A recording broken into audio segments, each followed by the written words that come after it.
Hi friends, అందరికీ welcome. Friends, ఈరోజు వీడియోలో ఈ యొక్క ఏపీ ఎంసెట్కి సంబంధించినటువంటి మనకైతే కౌన్సిలింగ్ అనేది ఎప్పుడు స్టార్ట్ అవుతుంది, నెక్స్ట్ అదేవిధంగా దీనికి సంబంధించినటువంటి రిజిస్ట్రేషన్, నెక్స్ట్ అదేవిధంగా ఏ విధంగా చేయాలి, ప్రతి ఒక్కటైతే మనం అయితే ఈరోజు వీడియోలో అయితే తెలుసుకుందాం.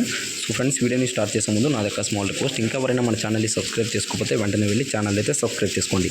సో ఇక లేటెందుకు వీడియోని అయితే స్టార్ట్ చేసేద్దాం ఫ్రెండ్స్. సో ముందుగా ఏపీ ఎంసెట్కి సంబంధించినటువంటి ఈ యొక్క కౌన్సిలింగ్ డేట్స్ అనేవి మనకైతే జూలై ఫస్ట్ వీక్లో అయితే రిలీజ్ చేయడం జరుగుతుందండి.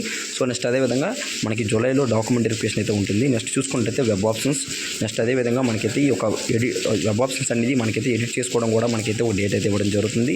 నెక్స్ట్ చూసుకున్నట్లయితే మనకైతే నెక్స్ట్ వచ్చేసరికి సీట్ అనేది అలాట్ చేయడం జరుగుతుంది. వన్స్ సీట్ అలాట్మెంట్ చేసిన తర్వాత మనకి ఒక కాల్ లెటర్ అయితే రావడం జరుగుతుంది. అంటే మనకి ఏ కాలేజ్ వచ్చింది, నెక్స్ట్ అదేవిధంగా ఏ డేట్ మనం రిపోర్టింగ్ ఇవ్వాలి అనేది మనకైతే సెల్ఫ్ రిపోర్టింగ్ అట్ కాలేజ్ అయితే మనకైతే ఆగస్ట్లో అయితే ఉంటుంది. సో క్లాసెస్ వచ్చేసరికి మనకి ఆగస్ట్లో అయితే స్టార్ట్ అవ్వడం జరుగుతుంది.